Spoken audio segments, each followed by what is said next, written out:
원래 이 부활주일에 부활의 영광과 은혜가 여러분들과 심령과 가정에 넘치기를 주의 이름으로 축원합니다.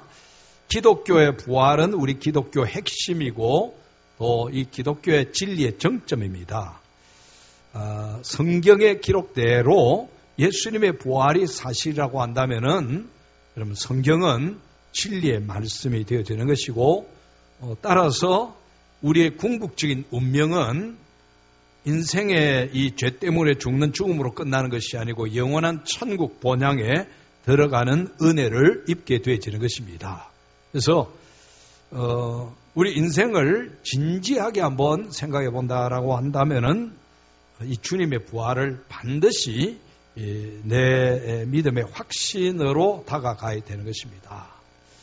우리가 부활에 대해서는 많이 듣고 또 어느 정도 알고 있는데 여러분들은 어떻습니까? 정말로 주님의 부활이 확실하게 믿어지고 주님의 부활이 나의 부활이다라고 하는 그런 소망이 있습니까?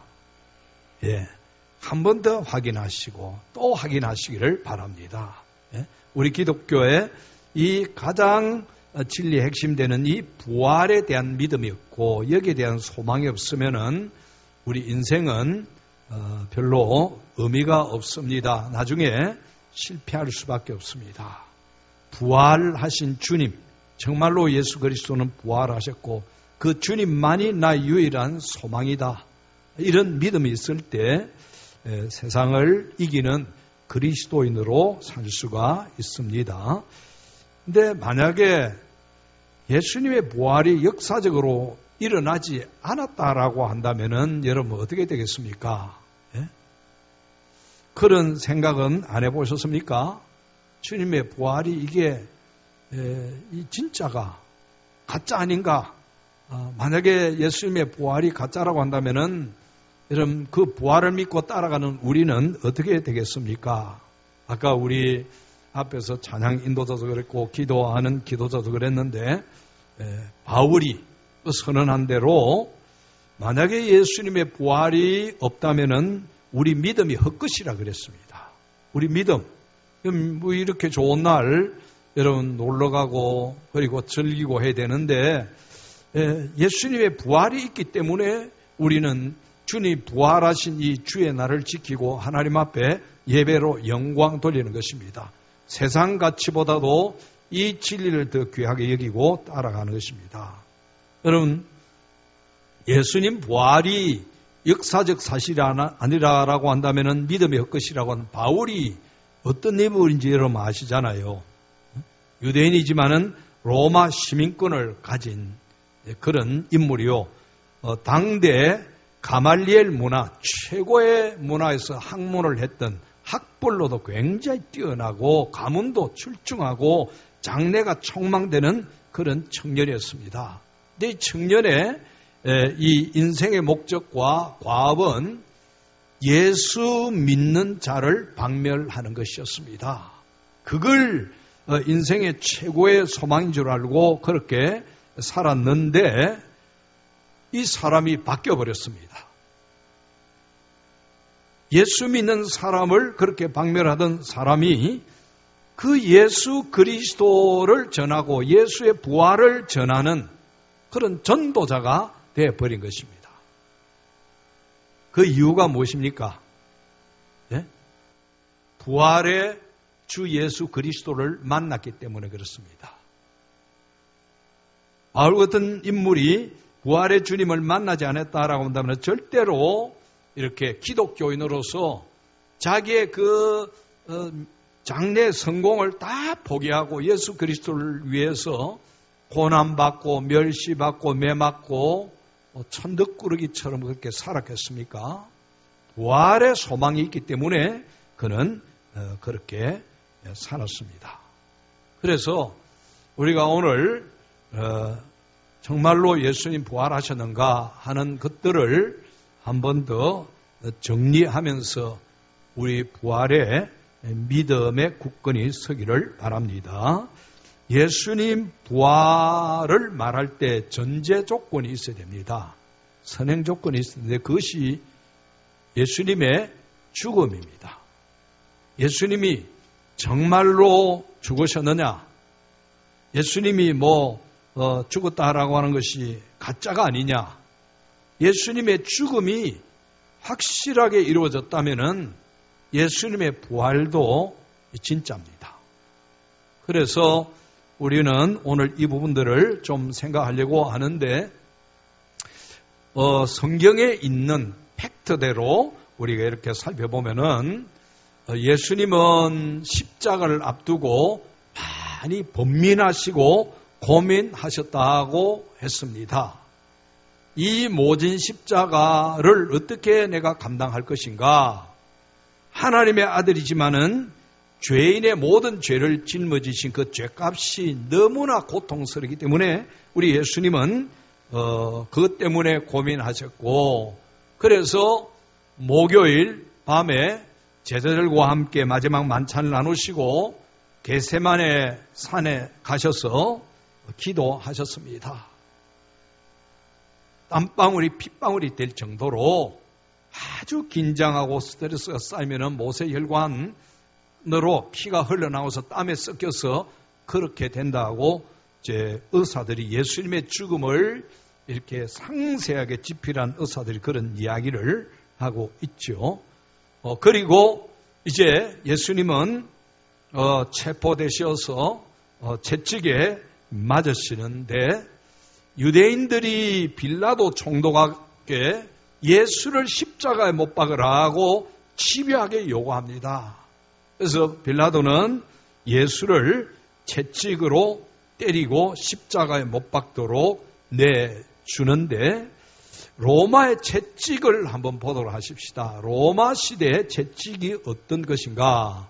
여러분, 저게 나와 있는 대로 저게는 짐승의 날카로운 뼈 조각을 저게 채찍에다 걸고, 그리고 이렇게 납조각 이런 것을 저렇게 걸어서 때리기도 하는 것입니다. 또 하나 채찍을 보면은 역시 가죽줄에다가 저런 흉기를 갖다 다는 것인데, 3세기의 유명한 역사가 유세비우스가 쓴 글에 보면은 저런 채찍에 맞는 사람은 정맥이 밖으로 드러나고 근육, 근골, 창자 일부가 노출된다고 합니다. 그래서 저 채찍에 많이 맞는 사람은 죽음에 이를 수밖에 없다고 하는 것입니다. 치료가 안 된다는 이야기죠. 예수님은 십자가에 달리기 전에 매우 위독한 상태로 있었습니다. 이제 저렇게 매를 맞고 정맥이 드러나고 피를 많이 흘리면은 저혈량성 쇼크가 일어난다고 합니다. 이거는 피가 부족한 현상을 이야기한다고 하는데, 피가 부족하게 되어지면은 이제 심장이 더 이상 피를 퍼올리지 못하고 혈압이 저하되고 몸에 아주 액체가 요구되기 때문에 굉장히 목이 마른다라고 하는 것입니다. 저 채찍으로 예수님이 맞으셨는데, 패션 오브 크라이스트라고 하는 영화에 나오는 이 캡처 장면입니다. 저런 채찍으로 예수님이 로마 병정으로부터 무수하게 맞는데 이미 초죽음이 된 그런 상태입니다. 거기다가 가시관을 이 군병들이 주님의 머리에 씌우셨다라고 하는 것입니다. 팔레스틴의 가시는 굉장히 날카롭습니다. 저 가시를 머리에 씌우게 되면은 저처럼 머리에서부터 핏줄을 건드려서 피가 흐르게 되집니다. 그런 상태에서 예수님은 십자가를 지시고 골고다 언덕으로 올라가시면서 계속 끊임없이 채찍으로 맞으셨습니다. 십자가를 지시고 골고다로 올라가신 예수님의 모습인데, 저 십자가의 무게가 한 50kg 이상 된다고 하는 것입니다. 덜보가 두 개 저렇게 교차되어 있는데 하나 무게가 한 20kg 내외. 그래서 일반적으로는 50kg 내지 한 57kg 그 사이가 된다라고 합니다. 이제 저렇게 십자가를 메고 골고다 올라가면은 이제 십자가에 못을 박는데 그 당시에 못을 보면은 요즘처럼 이쁜 못이 아니고 사람을 지탱할 수만큼 아주 견고한 저런 못입니다. 저런 못을 어디에 박는고 하니 이처럼 여기에 손목에다 박습니다. 손목에다 떨어지면 안 되니까 손목에다 박고 그 다음에 발에다가 뼈 사이에 저렇게 박습니다. 이제 이것은 옛날에 예루살렘 근처에서 십자가 처형을 당했던 그런 이제 시신들, 유골들을 발굴할 때 저런 것들이 발굴되어졌는데 뼈를 저 큰 못으로 꿰뚫게 되지면은 거의 실신할 정도의 고통이 온다고 하는 것입니다. 저 못을 가지고 뼈를 관통을 해서 이렇게 내리칠 때 대부분 그 정도에서 실신하는 것입니다. 예수님이 이제 그렇게 해서 십자가에 달리셨는데 체중이 밑으로 쏠리는 가운데서 십자가 지신 예수님은 이미 이제 초죽음이 되어진 것이지요. 그래서 십자가에 달리신 우리 예수님의 이 사진도 바로 우리 그 패션 오브 크라이스트에 나오는 영화의 한 장면입니다. 그 다음에 저 시신을 내려가지고 세마포로 싸는 겁니다. 우리가 아는 대로 니고데모가 저 그림은 보니까 오른쪽에 청색 옷을 입고 있는 이가 니고데모고 왼편에 시신을 수습하는 이가 아리마대 요셉입니다. 아리마대 요셉의 새 무덤에 장사 지내게 되어지는 것입니다. 예수님이 죽으시고 그리고 무덤에 묻힌 것은 여러 사람에 의해서 확인이 되어졌습니다. 그 주변에 그리고 군병들이 그리고 백부장에 의해서 예수님은 확실하게 죽었다라고 하는 것이 이제 그 검증이 되어졌습니다. 그리고 이제 무덤에 묻히는데 이스라엘의 무덤은 우리처럼 땅을 파는 것이 아니고 이제 산에 돌을 파서 하는데 저 돌은 퍼석퍼석하기 때문에 이렇게 이 홈이 하나 가지고도 저 굴을 만들 수 있습니다. 그렇다고 해서 쉽게 넘어지지는 않습니다. 저렇게 이제 굴을 파고는 안에다 시신을 안장하고 그 다음에 저 큰 돌로 앞을 막습니다. 그 다음에 이제 예수님의 시신 같은 경우는 임봉을 했다 그랬지요. 마태복음에 보면은 그들이 경비병과 함께 가서 돌을 임봉하고 임봉은 저렇게 큰 돌문으로 앞을 닫고 거기에다 진흙을 전부 다 바르는 겁니다. 그리고 거기에 도장을 찍습니다. 아무도 손대지 못하도록 로마 황제의 명으로 그렇게 된 것이기 때문에 저거는 쉽게 움직일 수가 없는 것입니다. 저 문의 무게가 한 1.3톤 내지 한 1.8톤 정도 1000kg가 넘는 그런 아주 무거운 돌입니다. 그리고 성경에 보면은 예수님의 시신은 저렇게 해서 묻혔고 큰 돌로 앞을 막았고 그 다음에 경비병들이 저 문을 삼엄하게 지키고 있었다고 그랬습니다. 왜 그런고 하니 그건 제사장들과 유대 그 종교 당국자들, 지도자들이 요구한 바이기 때문에 그렇습니다. 제자들이 와서 예수님의 시신을 훔쳐가고 부활했다고 헛소문을 퍼뜨릴 가능성이 있기 때문에 철저하게 지켜달라고 요구를 해서 저렇게 경비병들이 임봉을 하고 그 다음에 아주 삼엄하게 지키는 그런 모습을 볼 수가 있습니다. 그런데 예수님이 부활하셨다고 성경은 말씀하고 있습니다. 여러분, 저 상황을 우리가 한번 볼 때 아까도 이야기했습니다마는 부활의 전제 조건이 예수님의 죽음인데 예수님의 죽음이 분명하다는 것을 우리가 충분히 볼 수가 있습니다. 그런데 예수님이 부활하셨습니다. 예수님 부활하셨는데 막달라 마리아와 여인들이 향품을 들고 새벽에 주님의 무덤으로 가셨습니다. 목요일 밤에 체포되시고 그 다음에 밤에 신문을 받으시고 어제 금요일 아침에 이제 사형 판결을 은도를 받으시고 그 다음에 한 오전 9시쯤 십자가에 달리시고 그 다음에 오후 3시에 운명하셨습니다. 그리고 무덤에 저렇게 안장을 하고 다 봉하고 경비병들이 철통 경비를 했습니다. 이 시신을 수습을 할 때 이 세마포를 가지고 쌌다고 했는데 피가 범벅인 채로 하지 않았을 것입니다.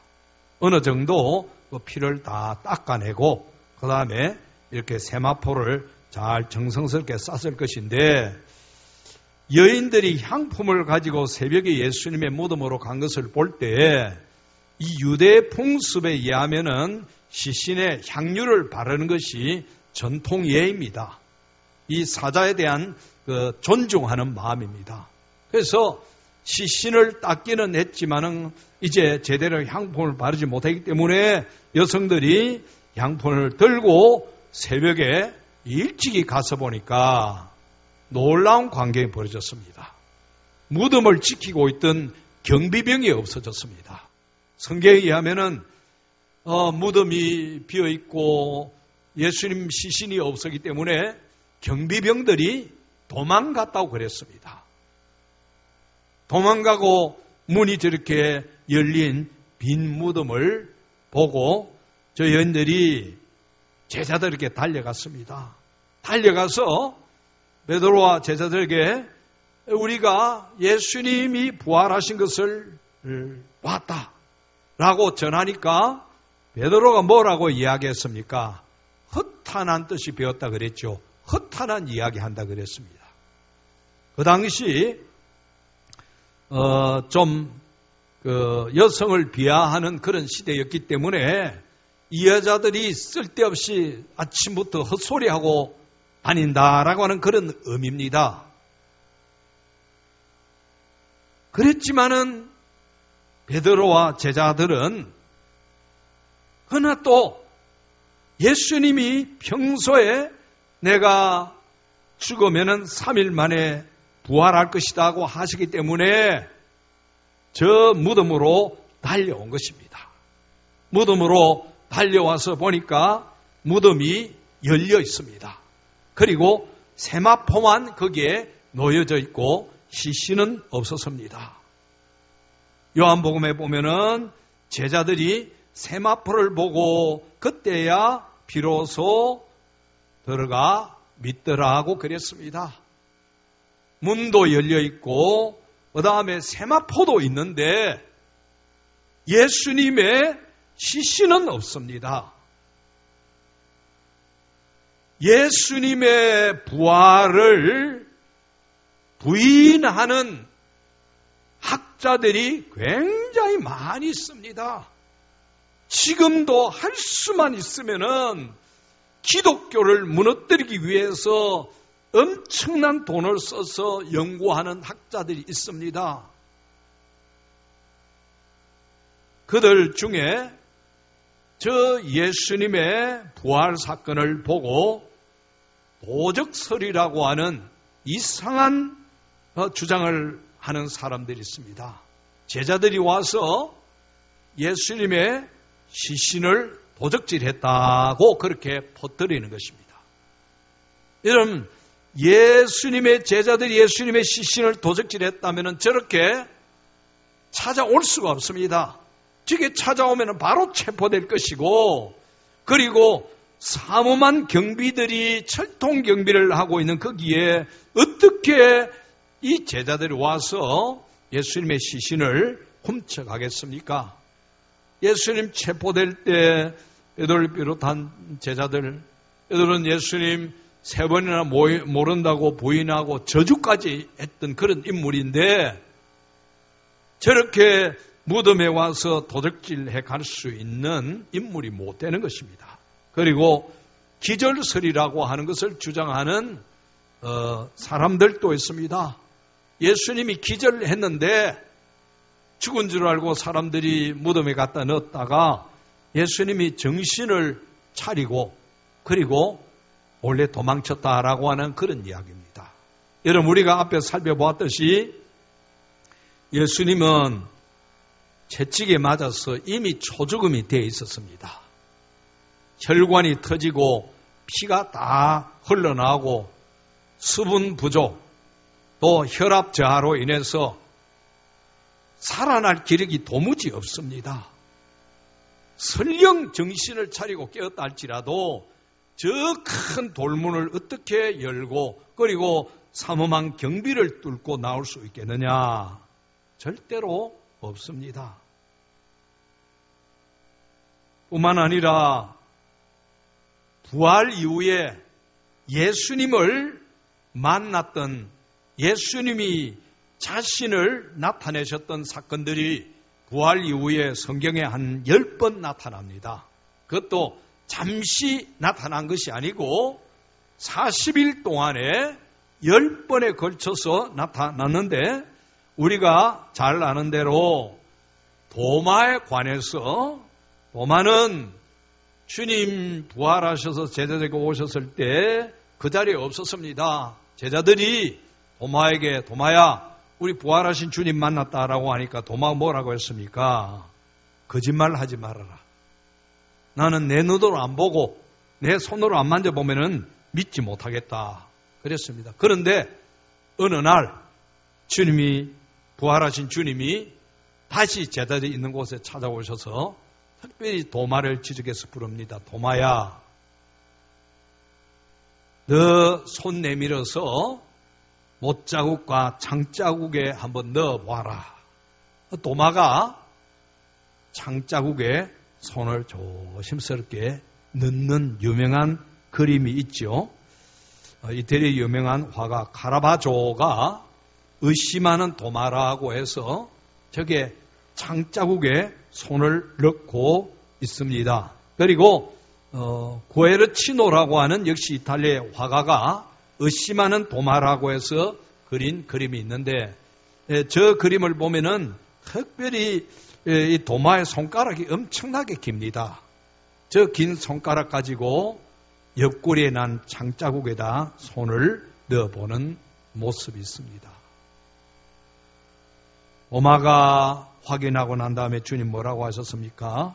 도마야, 믿음 없는 자가 되지 말고 믿는 자가 되라고 하셨습니다. 여러분, 예수님의 부활이 사실이냐 아니냐 하는 것은 굉장히 중요합니다. 부활이 아니면은 우리 믿음 다 헛겁니다. 그럼 믿을 필요가 없습니다. 부활이 사실이라고 한다면은 우리가 정신 똑바로 차리고 신앙생활을 해야 되는 것입니다. 부활이 사실이라고 한다면은 성경이 진리가 되기 때문에 성경이 말한 대로 우리 인생은 죄 때문에 고통당하다가 죽습니다. 그리고 그 죄값을 지고 지옥의 영원한 멸망에 들어갈 수밖에 없습니다. 그러나 우리 죄를 대신 짊어지시고 죽으시고 부활하신 주 예수 그리스도를 믿는 자는 심판에 이르지 아니하고 영원한 생명으로 들어간다고 하셨습니다. 부활이 그만큼 중요합니다. 뿐만 아닙니다. 부활하신 이후에 우리 주님은 육체로 부활하셨고 음식을 잡수시는 그런 것도 보여주셨습니다. 부활하신 주님을 만났지만은 제자들이 면목이 없어서 갈릴리로 가서 고기를 잡았습니다. 밤새도록 고기를 잡았지만 한 마리 잡지 못했는데 새벽에 주님이 오셔서 얘들아 너 고기 잡았느냐? 배 오른편에 검을 던지라. 그랬더니 고기 많이 잡혔습니다. 그런데 요한이라고 하는 이 제자는 아주 예민한 제자입니다. 그 배 오른편에 그물을 던지라고 하는 이 목소리를 듣고 예수님의 목소리다 알아차린 겁니다. 다른 제자는 몰랐는데 이 요한이 그 말을 할 때 성질급한 베드로가 배가 느릿느릿 져서 못 가니까 물에 뛰어내려서 헤엄을 치고 제일 먼저 뛰어 올라왔습니다. 뛰어 올라왔을 때 저 그림에 보면은 오른손에 예수님 오른손에 뭘 들고 있습니까? 잘 안 보이죠? 예, 밝게 보이면 저게 보이는데 빵입니다. 빵. 그리고 바닥에는 숯불이 벌겋게 피어져 있는데 아마 이게 화면이 밝아서 잘 안 보일 겁니다. 베드로가 깜짝 놀란 표정을 하고 있습니다. 예수님을 부인하고 저주하고 도망간 베드로와 그 제자들에게 주님은 그 밤새도록 추운 바다에서 일하다가 올라온 그들을 위해서 따뜻한 숯불을 피워놓고 또 떡을 구워놓고 그리고 얘들아 와서 조반 먹으라고 하셨습니다. 그럼 제자들이 왜 다 순교당했을까요? 가룟 유다는 물론 예수님을 배반하고 결국은 자살했습니다. 나머지 제자들은 하나같이 다 순교했습니다. 왜 그랬을까요?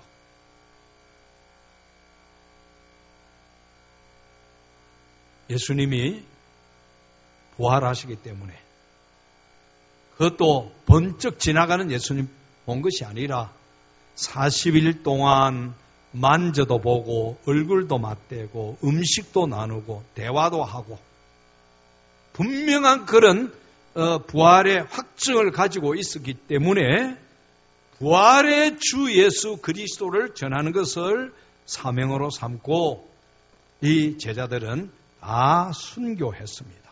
다 순교. 예수님 부활의 가장 강력한 증거 중에 하나가 이런 사도들의 변화입니다. 사도들이 변화된 것. 이게 강력한 증거가 되어지는 것이고 또 하나는 이 땅에 교회가 세워진 것입니다. 예수님의 부활이 없었다라고 한다면은 이 땅에 교회가 세워질 수가 없습니다. 제자들이 다 흩어졌는데 어떻게 교회가 설 수 있습니까? 초대 교회는 주로 이렇게 가정에서 모였습니다. 소수가 한 가정에서 모였고 때로 많으면 한 20, 30명 또 많은 데는 한 3, 40명도 되겠지요.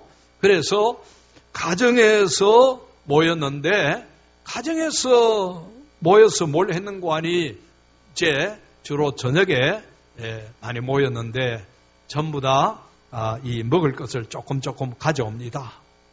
그리고 함께 먹고 주님의 고난을 상징하는 그 성만찬을 또 행하는 것입니다. 애찬을 하고 그 다음에 떡을 가지고 이것은 우리를 위해서 주신 주님의 몸이다. 그리고 포도주 잔을 들고 우리를 위하여 흘리신 보배로운 피다. 주님의 우리를 위하여 죽으신 것을 잊지 아니하고 기억하는 것입니다. 그리고 예수님의 부활을 이야기하는 것입니다. 예수님이 부활하셨다. 이들만 모인 것이 아니고 주변에 이 가정 저 가정 아는 사람들을 다 청해가지고 섬기고 사랑하고 주님이 우리를 위하여 이렇게 죽으셨는데 부활하셨습니다. 그걸 전하는 것입니다. 그리고 어려움이 있는 가정은 십시일반 돈 모아가지고 도와줍니다.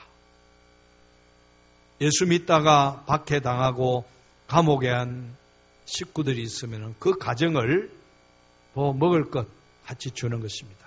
그때는 성령이 충만할 때는 내 것만 모아서 나 혼자 잘 살려고 하지 않았습니다. 왜 그렇습니까? 부활의 주님이 계시고 주님이 부활하신 것이 확실하다고 한다면은 그 부활의 주님이 다시 오시면은 우리가 행한 대로 갚아주실 것인데 내 것 찾고 내일만 일하다가 나중에 주님 앞에 책망당하지 않겠는가? 부활의 확신이 있으니까 그들은 자기 것을 아끼지 않았습니다. 그럴 때 초대교회는 로마를 점령하는 놀라운 대폭발의 역사가 일어났던 것입니다. 그것이 이 가정에 모인 교회로부터 시작한 것입니다. 소수의 가난하고 억압당하고 핍박당하던 저 소수의 그리스도인들로 인해서 저런 역사가 일어났다라고 하는 이야기입니다. 오늘날에도 여러분 이런 역사가 우리 가정에 지금 우리 구역 모임을 하지요. 그런 모임을 통해서 역사가 일어날 줄 믿습니다. 영국의 로러 리틀톤이라고 하는 사람과 또 길버트 웨스트라고 하는 사람이 있는데 리틀톤이라고 하는 사람은 영국의 재무장관을 지낸 사람이고 웨스트는 저명한 율법가입니다. 이 두 사람이 막역지우인데 그러나 철저한 무신론자입니다. 철저한 무신론자인데 이들이 볼 때는 예수 믿는 사람들 기독교가 너무 허망한 종교라고 생각되어진 것입니다. 예수가 부활하지 않는데도 부활한다고 해서 혹세무민하고 바울이 회심한 것 그거 다 만들어낸 이야기다. 그래서 그런 가머니설에 현혹당하고 있는 이 백성들을 깨우치기 위해서 이 두 사람이 의기투합해서 우리가 좀 조사하고 연구해보자. 그래서 웨스턴은 예수님의 부활에 대해서 조사하고 연구하고 그리고 리틀톤은 바울에 대해서 바울의 회심과 바울의 제자됨이 얼마나 꾸며낸 황당한 이야기인가를 우리가 한번 좀 밝히자. 그래서 이 두 사람이 연구를 하기 시작했습니다. 얼마 후에 두 사람이 만났습니다. 리틀톤 경이 이렇게 웨스터 친구에게 물었습니다. 자네 요즘 연구하는 것과 그 저술은 좀 어떻게 되고 있는가 물었습니다. 그럴 때 웨스트가 뭐뭐 하더니 이런 말을 하는 것입니다. 사실은 내가 예수의 부활에 대한 모든 자료를 다 조사해 보았는데 그 조사와 연구 결과는 예수는 정말 십자가에서 죽었고 그가 평소에 말한 대로 사흘 만에 다시 살아난 것이 사실로 판명되었네. 내가 쓰는 이 책은 예수 부활이 역사적으로 확실하다는 증거의 책이 아마 될 것 같네 라고 이렇게 대답을 했습니다. 그리고 웨스트가 그 친구 리틀톤에게 반문을 합니다. 그럼 자네는 지금 바울 조사와 연구는 어떻게 되고 있는가? 그렇게 물으니까 리틀톤 경도 그렇게 대답합니다. 사실 나도 심적 부담이 많이 있었는데 자네가 그런 이야기를 해주니까 내 마음이 한결 가볍네. 그러면서 하는 이야기가 나도 자네와 똑같은 결론에 도달했네. 내가 바울을 조사하고 연구했더니 바울은 실제 인물이요. 그 회심과 그 활동 모두가 역사적 사실임이 판명되었네. 그래서 나도 기독교는 참된 진리다라는 내용의 글을 지금 저술하고 있다네 라고 이야기를 했다는 것입니다. 여러분, 우리 기독교에 있어서 예수님의 죽으심과 부활은 그만큼 중요합니다. 그만큼 중요합니다. 우리가 지식적으로 알아서는 확신이 없습니다. 성령의 강력한 감동과 은혜 주시기를 하나님 앞에 여러분 간절히 기도하시기 바랍니다. 성령이 우리에게 감동 주시면은 이 사실이 확고부동한 진리로 믿어지게 되지는 것입니다. 지식적으로 알고 있는 것에서 끝나는 것이 아니고 성령의 감동으로 주님의 부활이 믿어지기 시작하면은 얼마나 영광스러운지, 내가 주님의 제자가 되고 주의 길을 가는 것이 최고, 내 인생의 최고의 축복이고 행복이고 잘한 일이다, 그렇게 고백할 수 있는 것입니다. 오늘 부활주일에 주시는 주님의 이 승리가, 부활의 승리가 우리 모두에게 주어지기를 주의 이름으로 축원합니다. 바울이 고린도전서 15장 부활장에서 부활의 영광을 담대하게 선포하고 있는데, 사망아 너의 승리가 어디 있느냐, 사망아 내가 쏘는 것이 어디냐. 사망이 쏘는 것은 죄요, 죄의 권능은 율법이라 우리 주 예수 그리스도로 말미암아 우리에게 승리를 주시는 하나님께 감사하노니. 바울은 이 승리의 확신에 가득 차 있었습니다. 그래서 예수 그리스도로 말미암아 승리를 주시는 하나님 앞에 감사했다고 했습니다. 인간에게 가장 큰 숙제가 무엇입니까? 사망 아닙니까? 죽음입니다. 어떤 사람도 죽음 앞에 다 무릎 꿇는데 예수 그리스도는 죽음을 이기고 승리하신 분이십니다. 그래서 바울은 이 부활의 주님을 위해서 그런 고난을 당하지만은 전혀 부끄러워하지 않습니다. 오히려 사망한 너의 승리가 어디 있느냐? 사망한 내가 쏘는 것이 어디 있느냐? 우리 주 예수 그리스도로 말미암아 승리를 주시는 하나님 앞에 감사한다고 그랬습니다. 이런 부활절을 맞아서 부활의 주 예수 그리스도가 주시는 승리가 우리 삶에 있기를 주의 이름으로 축원합니다. 고난을 당하고 죽을 일을 만날지라도 부활의 주님 붙들고 나아갈 때 승리하게 될 줄 믿습니다. 그리고 또 그 다음 절에서는 그러므로 내 사랑하는 형제들아 견실하며 흔들리지 말고 항상 주의 일에 더욱 힘쓰는 자들이 되라. 이런 너희 수고가 주 안에서 헛되지 않은 줄 알미라. 부활이 헛되지 않고 부활이 참된 진리라고 한다면은 주의 일에 힘쓰라 그랬습니다. 주의 일에 힘쓰라. 여러분, 이 세상에 진정한 희망을 주고 생명을 줄 수 있는 이는 부활의 주 예수 그리스도밖에 없습니다. 다른 어떤 것도 진정한 희망 줄 수 없고 생명을 줄 수 없습니다. 바울이 희망을 주고 생명을 주는 예수 그리스도를 위해서 하는 수고 결단코 헛되지 아니한다 그랬습니다. 이 세상의 것들은 다 지나갑니다. 헛됩니다. 내가 죽는 순간에 내 손에 다 떠나버립니다. 주를 위하여 수고하는 것은 천국의 면류관으로 상급으로 남게 되지는 것입니다. 이번 부활주일에 부활의 승리가 나의 승리인 줄 믿고 세상을 향하여 담대하게 사시기를 축복합니다. 그리고 주의 일에 더욱 힘쓰는 우리 모두가 되기를 주의 이름으로 축복합니다.